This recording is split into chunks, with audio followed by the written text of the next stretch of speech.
세상은 빛의 속도로 발전하고 있습니다. 그런데 우리는 가만히 있습니다. 아니, 오히려 뒤처지고 있습니다. 그러다 보니 우리는 빛의 속도로 멀어져 가고 있는 겁니다. 이런 위기 상황에 대한민국은 서로를 바라보면서 바깥은 시선도 주지 않고 싸우고만 있습니다. 이러면 정말로 절망적입니다. 대한민국의 미래는 없습니다. 지금 세상을 가장 크게 바꾸고 있는 것이 세 가지입니다. 지금 코로나19 사태, 그리고 5년 후에나 다가올 줄 알았던 4차 산업혁명이 훌쩍 우리 앞에 다가와서 지금 현재 진행 중입니다. 세 번째로는 미국과 중국의 신냉전입니다. 이 세 가지 힘이 작용해서 우리나라의 미래를 결정을 할 겁니다. 여기에 정말 수동적으로 끌려갈 것인가, 아니면 우리가 원하는 미래를 만들 것인가, 그게 바로 이번 대선의 가장 중요한 의미라고 저는 생각합니다. 미중 신냉전, 사실 가장 본질은 무엇인가? 예전 미국과 소련이 냉전 시절이 있었습니다. 2차 대전 후, 그리고 1945년부터 소련이 이제 붕괴되기까지, 그때가 냉전 시대였습니다. 그때 냉전의 특징은 바로 패권 전쟁, 군사 패권 전쟁이었습니다. 서로가 서로를 상대로 핵무기를 만들어서 지구 전체를 파괴하고도 남을 만한 그런 핵무기들을 계속 만들면서 군사 패권 전쟁을 했던 겁니다. 그런데 지금은 완전히 다릅니다. 지금의 미국과 중국, 소련에서 중국으로 상대가 바뀌었고, 그리고 그 성격도 바뀌었습니다. 이제는 더 이상 군사 패권 전쟁이 중요한 부분이 아닙니다. 지금 남중국해를 둘러싸고 여러 가지 군사적인 갈등이 보이죠. 그런 뉴스들을 보면 마치 이런 군사 패권 전쟁의 모습으로 보실 수도 있을 겁니다. 그렇지만 정말로 본질은 과학기술 패권 전쟁입니다. 과학기술의 패권을 잡은 나라가 이 세상을 지배한다. 지금은 우리가 그런 시대에 살고 있는 겁니다. 가장 상징적으로 그걸 보여주는 사진이 아마 미국 바이든 대통령이 동그랗고 반짝이는 반도체 웨이퍼를 손에 들고 있는 그 사진입니다. 그 사진이 뜻하는 바가 이제는 군사 패권 전쟁 시대이고, 국가 지도자는 그 전선의 맨 앞에서 사령관 역할을 해야 한다. 바로 그 뜻입니다. 그 상대는 바로 중국의 시진핑입니다. 시진핑 주석은 칭화대 화학공학과 출신입니다. 그러다 보니 과학기술의 중요성을 누구보다도 잘 아는 사람입니다. 시진핑의 중국몽, 이렇게 기사에서 많이 보셨을 텐데요. 저는 어느 기사에서도 그 핵심이 무엇인지를 짚은 기사는 제가 본 기억이 없습니다. 시진핑 중국몽의 가장 큰 핵심은, 중요한 핵심은 바로 과학기술 중국몽입니다. 중국이 가진 모든 인력과 모든 자원을 과학기술에 투자해서 이런 과학기술 패권을 가지고 미국을 앞서겠다. 지금 그 계획이 하나씩 진행되고 있습니다. 그리고 벌써 그 결과가 나타나고 있는 겁니다. 이 많은 분들께 물어보면 미국과 중국이 싸우면 미국이 기술에서 이기지 않겠냐, 이런 낙관적인 생각을 하시는 분들도 제가 많이 만났습니다만, 실제로 자료를 보시면 그렇지가 않습니다. 4차 산업혁명에서 가장 중요한 것이 뭡니까? 인공지능 기술 아닙니까? 그런데 인공지능 특허 가장 많은 나라가 어디인가? 미국이 아닙니다. 중국입니다. 그리고 블록체인 아실 겁니다. 가상화폐 그 분야에서 특허가 가장 많은 나라는 어디인가? 또 중국입니다. 거기에다 우주항공 분야에서도 미국은 성공하지 못했던 달 뒷면에다가 우주선을 착륙을 시키고 화성으로 보내고, 그리고 또 올해 안으로 천궁 우주 정류장을 쏘아 올립니다. 미국이 혼자서는 못했던 일을 중국 혼자 독자적인 기술로 그렇게 쏘아 올리는 겁니다. 그러면 이게 도대체 어느 나라가 이길 수 있을지 알 수 없는 이런 혼돈의 상황이죠. 이 틈에 대한민국이 끼어 있는 겁니다. 이렇게 세계가 빛의 속도로 바뀌고 있고 끊임없는 이런 전쟁이 일어나고 있는데, 우리는 특히 여의도에 있는 대한민국 정치는 그걸 알지를 못합니다. 그래서 비유를 하자면 대한민국 정치는 우물 안의 개구리가 아니라 동굴 안의 개구리라고 제가 표현했습니다. 우물 안의 개구리라면 하늘이라도 볼 수 있는데, 세상의 아주 일부분이라도 볼 수 있는데, 동굴 안의 개구리가 되다 보니 아무것도 바깥은 관심이 없고 서로 싸우기만 하는 그런 모습이 바로 우리의 모습 아닌가 싶습니다. 근데 벌써 우리나라의 여러 가지 문제점들이 이미 나타나고 있습니다. 저는 예전부터 주장했던 것 중에 하나가, 어떤 나라가 지금 어떤 상황인지를 가장 잘 나타내주는 두 가지 지표가 있다고 말씀드렸어요. 첫 번째, 자살률. 두 번째, 출생률입니다. 자살률, 그것은 지금 현재 우리가 얼마나 삶이 힘든가를 총체적으로 나타내는 지표입니다. 사회 전체가 살기가 어려워지면 자살률이 올라갈 수밖에 없습니다. 그 다음에 출생률입니다. 저는 출산율이라고 하지 않습니다. 저는 출생률이라고 이야기하는 게 맞다고 생각해서 계속 출생률이라고 말씀을 드리는데, 그 이유는 다들 아실 겁니다. 출생률은 미래에 대한 희망을 나타내는 지표입니다. 출생률은 서로 좋아하는 사람끼리 만나서 결혼하고 아이를 낳고, 우리가 죽고 나서도 그 아이가 행복하게 살 수 있을 거라는 확신이 있을 때 아이를 낳는 것 아니겠습니까? 그런데 그런 미래에 대한 희망이 없다 보니까 결국은 출생률이 계속 떨어지는 겁니다.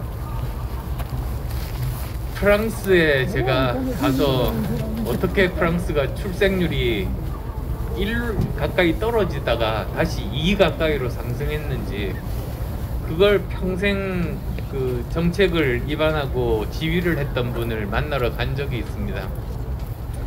근데 그분한테 대한민국의 출생률이 1 이하라니까 너무나 놀라는 겁니다.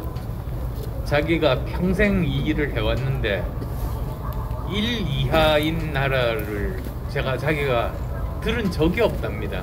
그건 인류 역사상 없었던 일이랍니다. 그런데 그 교수님을 만난 게 2년 전인데 작년은 더 떨어졌지 않습니까?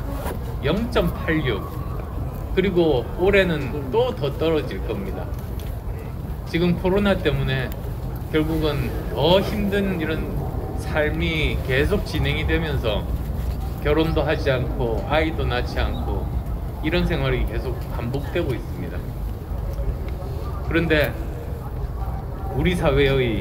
그래서 우리 사회의 상태를 나타내는 두 가지 지표, 자살률 그리고 출생률을 보면, 자살률은 OECD 국가 중에서 가장 높고, 그리고 출생률은 전 세계에서 가장 낮습니다.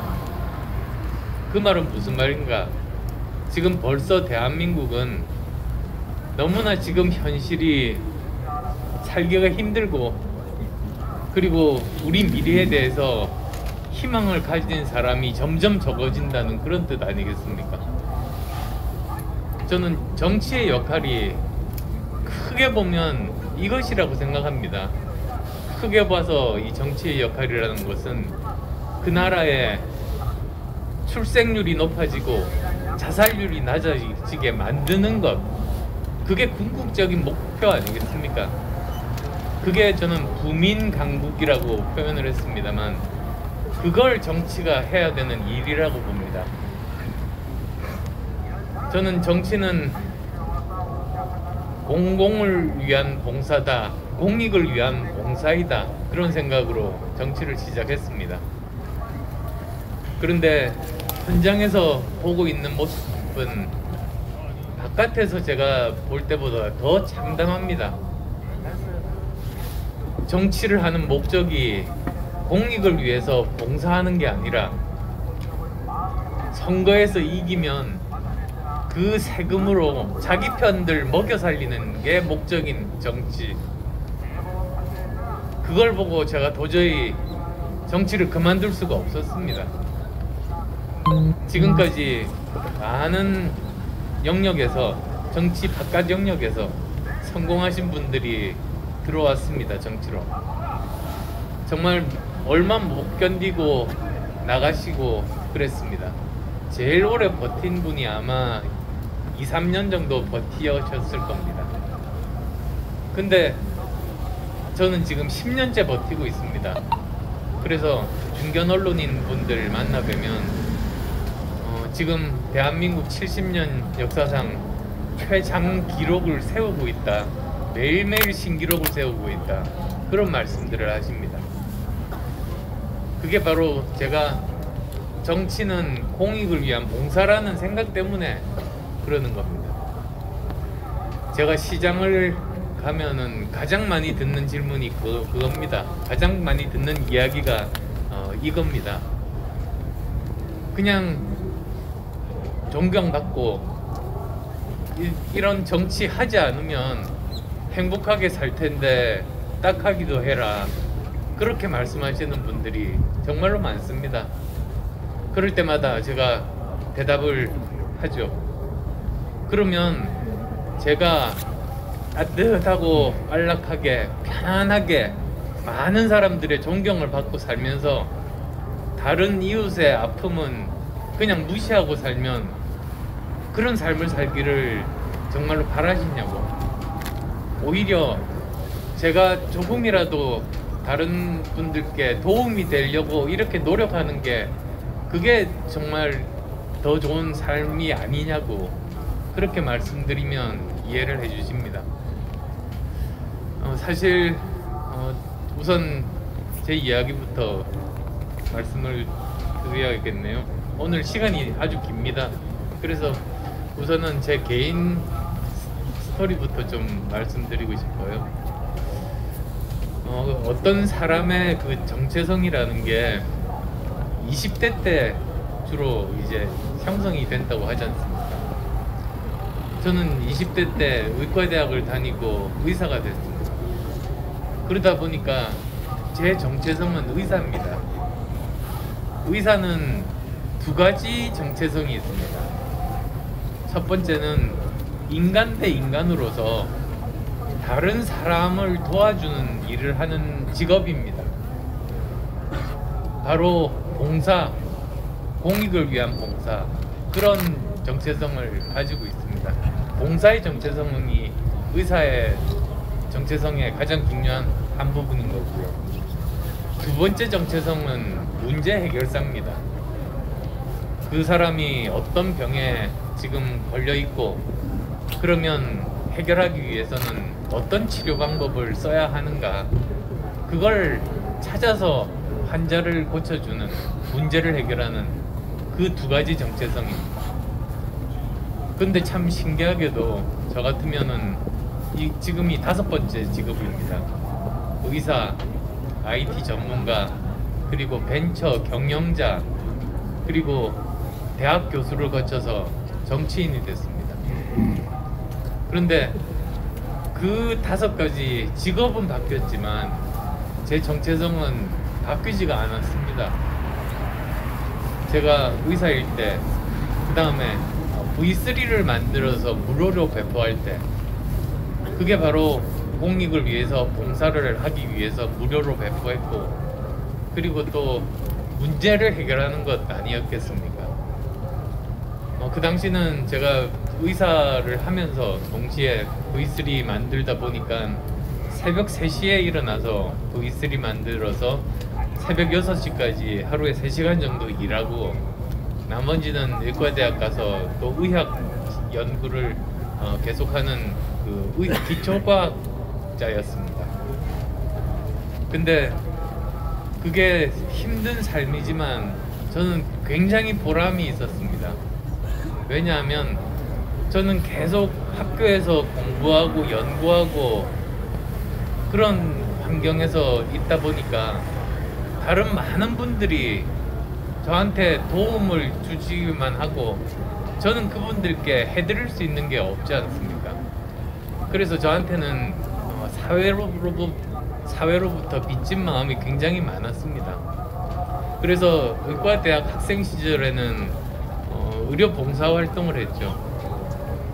그래서 거기서 이제 제 아내도 만나게 됐습니다만, 그러다가 대학원 시절에 이제 더 이상 의료 봉사는 하지 못하던 시절에 그때 컴퓨터 바이러스가 우리나라에서 처음 발견이 되고, 이걸 제가 고칠 수 있는 능력이 있다 보니까 V3를 만들게 되고, 그리고 무료로 배포하면서 수많은 사람이 저한테 찾아와가지고 이거 돈 받고 팔아야 된다고, 그러면 돈을 많이 벌 수 있다고 참 많은 사람들이 저한테 이야기를 했는데 저는 전혀 그럴 생각이 없었습니다. 왜냐하면 저도 사회 구성원의 한 사람으로 다른 분들께 조금이라도 도움이 되는 사회 구성원의 한 사람으로 인정받는 역할을 하는 사람이 됐다는 게 저는 너무 기쁘고 보람이 있었습니다. 그래서 돈을 받을 생각조차 하지 않았습니다. 그냥 제가 사회 구성원의 일원으로 다른 분께 도움이 된다는 그것 하나만으로는 저한테 충분했습니다. 그래서 이제 계속 7년 동안 일을 했던 건데요. 근데 결국은 둘 중에 하나를 선택해야 되는 그런 순간이 오게 되더라고요. 바이러스가 매년 2배씩 이렇게 불어나다 보니까 하루에 3시간 정도만 작업을 하면 이게 감당이 안 됩니다. 근데 아시다시피 그때 바이러스 백신을 하루만 늦게 배포하면 엄청나게 많은 사람들이 그 손실을 봅니다. 그래서 많은 사람들의 손실을 막기 위해서도 하루빨리 백신을 개발을 해야 되는데 하루 3시간으로는 부족하더라고요. 또 한편으로는 의과대학에서는 이제 지도 학생을 받을 때가 됐는데 다른 사람의 인생을 책임진다고 한다면 자기 자신도 그 일에 집중을 해야지 다른 일을 하면 옳지 않다고 생각을 했죠. 그러다 보니까 결국은 고민 끝에, 의사는 저 말고도 많지만 이 백신 만드는 사람은 그 당시 저 혼자밖에 없으니까 사회가 저를 더 필요로 하는 곳에 일을 해야 되겠다는 생각에 이제 의대 교수 그만두고 본격적으로 벤처 기업을 창업하면서 V3 백신 만드는 일을 전업을 시작하게 된 겁니다. 근데 그때 결정할 때 사실 두렵더라고요. 1년 정도를 제가 고민을 했었던 것 같아요. 그러니까 고민의 시간이 정말로 길었습니다. 제대로 정말 교육받고 석사 박사 받고 교수가 된 사람이 이거 다 버리고 경영을 제가 뭐 어떻게 알겠습니까? 조직 생활을 해봤으니까. 근데 이렇게 그 미지에 아마도 성공 확률이 굉장히 낮은 분야 일을 시작을 한다는 게 보통 공포스러운 일은 아니더라고요. 근데 결국은 결심했습니다. 성공 확률 따지지 않고 내가 필요로 하는, 나를 필요로 하는 그 분야에서 일을 하는 것이 의미 있는 삶이라는 생각에 이제 시작을 하게 됐죠. 그래서 그때 처음 제가 생각했던 거는 이겁니다. 그때까지 계속 무료로 배포했던 V3 회사 형태로 만들더라도 계속 일반에게는 무료로 배포하고 싶었습니다. 그 대신에 기업체나 또는 관공서 같은 곳에는 이 백신에 대해서 저희들이 정당한 대가를 받으면 그걸로 다시 또 일반에게 무료 배포할 수 있는 그런 일을 할 수 있지 않을까, 그런 생각을 하게 된 거죠. 근데 그게 그때는 그런 말이 없었는데 지금으로 치면 사회적 기업이더라고요. 그게 사회적 기업이 그런 거 아닙니까? 사회 공익적인 일을 하면서 그래도 자생적으로 이렇게 지속 가능한 기업을 만드는 게 가장 이상적인 사회적인 기업입니다. 사실 요즘 사회적 기업들 기업 지원들을 많이 받고 계신데요. 궁극적으로는 사실 지원 없이도 자생적으로 살아남으면서 사회 공익적인 일을 하는 그런 사회적 기업들이 많이 나오면 그만큼 기업도 건강하고 사회도 더 건강해진다고 그렇게 믿습니다. 근데 처음에 제가 그 말을 하니까 다들 말리더라고요. 그래가지고는 회사 망한다고, 의사가 경영도 모르면서 뭐 그렇게 이상적인 생각하고 있냐고, 우선 살아남아야 돈을 벌어야지 좋은 일을 할 게 아니겠냐고 그렇게 말들을 많이 하시더라고요. 그래서 처음에 여러 가지 고민을 많이 했죠. 제가 제일 고민했던 게 그겁니다.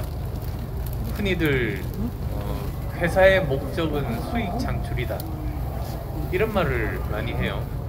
일반 상식 아니겠어요? 근데 저는 그 말이 좀 이해가 안 가더라고요. 기업의 목적이 수익 창출이면 그러면 수단 방법을 안 가리고 돈만 벌면 되는 게 기업이라는 말 아니겠습니까? 그래서 저는 그거는 아니다 생각을 했죠. 근데 오히려 이렇게 기업의 전체적인 그 과정을 보면 먼저 좋은 제품을 만들고 소비자들에게 인정을 받으면 소비자들이 그 제품을 사서 기업이 수익을 내죠. 그러니까 수익이라는 게 목적이 아니고 결과가 아닌가, 저는 그런 생각을 하게 됐습니다. 그래서 사실 그 생각 정리가 제가 완전히 이제 결심을 하게 된, 의사를 그만두기로 결심을 하게 된 계기가 된 생각이었습니다. 그러니까 돈을 벌려고만 했다면 제가 과연 돈을 잘 벌 수 있을지 한 번도 해본 적이 없어서 자신이 없었는데, 수익 창출이 목적이 아니고 결과라면 제가 하는 일만 열심히 하면 되는 것 아니겠습니까? 그러면 그건 할 수 있을 것 같았거든요. 그래서 그런 철학 가지고 시작을 했는데 나중에 보니까 그 양쪽 다 사실은 그 기업에서의 수익이 어떤 의미를 가지는지에 대한 굉장히 큰 철학적인 두 가지 방향인데 둘 중에 어느 게 더 맞다 이런 건 없습니다. 자기가 진심으로 믿고 있는 그런 방향으로 기업을 경영을 하는 거죠, 경영자들이. 근데 저는 기업에서 수익 창출이 목적이 아니라 결과라는 생각을 가지고 하다 보니까 장기적으로 보게 되고요, 보다 더 옳은 일을 선택을 하게 되고, 단기적으로 손해를 보더라도 신념을 가지고 계속 밀고 나갈 수 있게 되더라고요. 그게 아마 제가 안랩의 CEO로 있을 때 우리나라 전체에서 존경받는 10대 기업 안에 유일하게 중소벤처기업으로 들어갔던 이유가 아닌가 싶습니다. 그런 정신으로 계속 했기 때문에. 근데 그게 쉽지는 않더라고요. 경영이 너무 어려워서요. 처음에 경영 제가 잘했겠습니까? 결국은 문제가 다 저한테 있는 거죠. 경영자가 제대로 경영을 잘 못하니까 회사가 계속 이렇게 어려움에 빠져가지고 한 2년 정도 지났나요? 그럴 때 이런 일이 있었어요. 직원이 한 20명 되던 시절인데요. 그때 그 보험 외판원 한 분이 찾아오셨는데 워낙 수완이 좋고 설득력이 좋은 분이어서요. 그분도 성이 한씨였습니다. 근데 그분이 한테 20명 정도 직원이 전부 다 보험에 가입을 했어요. 그날 저 혼자 안 한 거죠. 저한테도 찾아와서 설명을 하고 참 제 상품이 좋더라고요. 보험 상품이. 근데 저 혼자 안 했던 이유가 1년 뒤에 이 회사가 망할 가능성이 더 많다고 생각했거든요. 그래서 저는 보험 가입을 안 했습니다. 근데 제가 그 말을 직원들한테 할 수는 없잖아요. 직원들 다 달아나 버리면 일을 못 하니까. 그래서 그냥 그 직원들이 보험 가입서에 막 서명하는 거 그냥 이렇게 부끄러미 바라만 보고 있었죠. 근데 그 증거가 저 지금 안랩에 있어요. 뭐냐면 안랩이 창업한 일의 전통 중에 하나가 전 직원이 사진을 찍는 거거든요. 근데 처음에 창업할 때 첫 해 7명이 있었는데 그 다음에 95년에 창업했는데 96년, 97년, 98년 3년 사진이 없어요. 왜 그랬냐면 1년 후에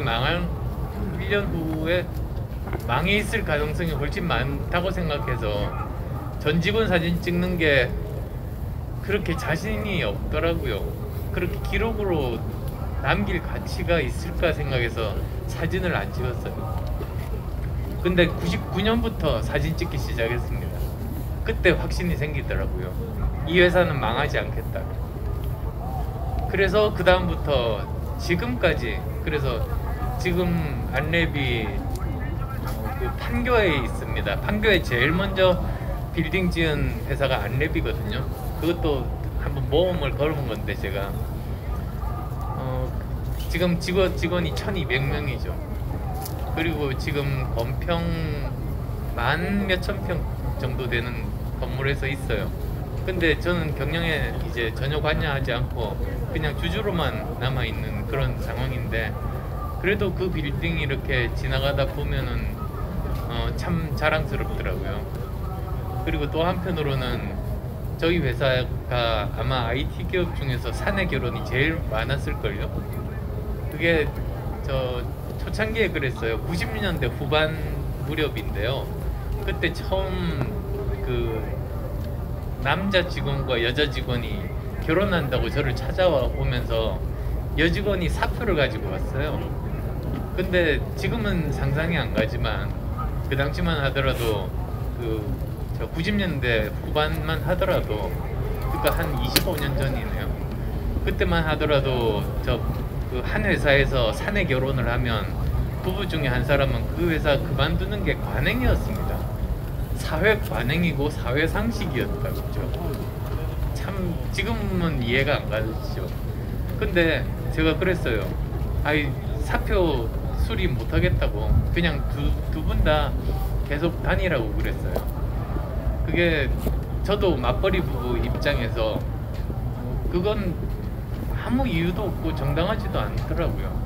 그러다 보니 어쨌든 사회 결혼이 많이 늘어나가지고 아이도 낳고 이렇게 자기 삶을 꾸려가는 게 저한테는 굉장히 보람 있는 일이더라고요.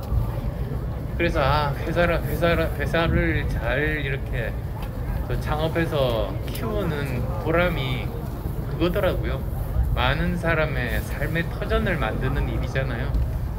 그래서 저는 그게 제일 좋더라고요. 그래서 의사할 때는 정말 의사라는 직업이 좋더라고요. 다른 사람을 직접 도와줄 수 있다는 그 소중함, 그리고 또 회사를 만들었을 때 그렇게 많은 사람들의 삶의 터전을 만드는 일을 하는, 그래서 제가 이것만큼 보람된 직업이 있을까. 의사할 때는 의사를 그렇게 생각했고요. 기업가 때는 또 기업가대로 또 그렇게 제일 좋은 직업이라고 생각하면서 경영을 했었어요. 근데 10년 정도 지나서 이제 2005년이 됐을 때 저는 그렇거든요. 저는 평생 해온 일이 조직 관리자입니다. 사람들이 많이 모르시더라고요.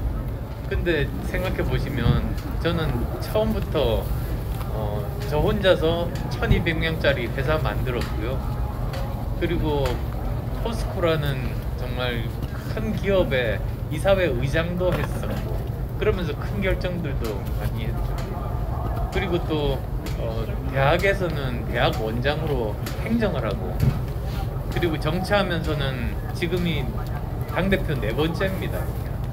그러니까 제가 직업을 다섯 번째 직업인데, 처음부터 끝까지 제가 제일 오래 했던 일이 조직 관리거든요. 제가 조직 관리를 얼마나 잘하는 걸 사람들이 잘 모르시던데, 어쨌든 이제 조직 관리자로서 이렇게 살다 보니까 이 조직 관리의 하나의 뭐랄까요, 원칙 같은 게 생겼습니다. 무슨 뜻이냐면 조직은 크게 보면 두 가지로 나눠요. 하나는 보좌하는 조직, 비서실 같은 그런 조직이 있고, 또 하나는 각 부서장이 있잖아요. 이렇게 있는데, 제가 비서진으로, 그러니까 보좌진으로 굉장히 똑똑한 친구를 한 번은 한 부서를 맡긴 적이 있어요. 이 사업을 한번 책임지고 해보라고. 워낙 똑똑한 친구여서요. 근데 한 달쯤 지나니까 다시 찾아와서 자기 못하겠다고 그러는 거예요. 왜 그러냐니까, 그전에는 그냥 CEO한테 자기 나름대로 머리를 짜내서 자기 아이디어를 제공해주면 그걸로 됐었는데, 지금은 자기가 결정하면 자기가 책임을 져야 되는데 그 스트레스가 너무 크다는 거예요. 그래서 다시 그 친구는 스텝 조직, 그러니까 보좌진으로 다시 돌아갔죠. 반대 일도 있었거든요. 부서장으로 너무 똑똑하고 일을 잘해서, 그리고 기술의 흐름을 그렇게 잘 알더라고요. 그 친구가 사업도 잘하는데. 그래서 좀 보좌를 받으면 좋겠다 싶어서 그 친구를 부서장이 아니고 그 부서에서 빼갖고 와가지고 스텝 조직에다가 보좌진을 역할을 시켰죠. 근데 이 친구도 한 달 있다가 자기 도저히 못 견디겠대요. 그게 자기는 조언만 하고 뭘 자기 손으로 이렇게 성과를 만드는 일이 없으니까 아무런 일하는 보람을 못 느끼겠다 그러더라고요. 그래서 깨달았죠. 둘 다 잘하는 사람은 없더라고요. 항상 보면은 이제 리더가 있고, 리더가 제대로 판단을 할 수 있도록 보좌진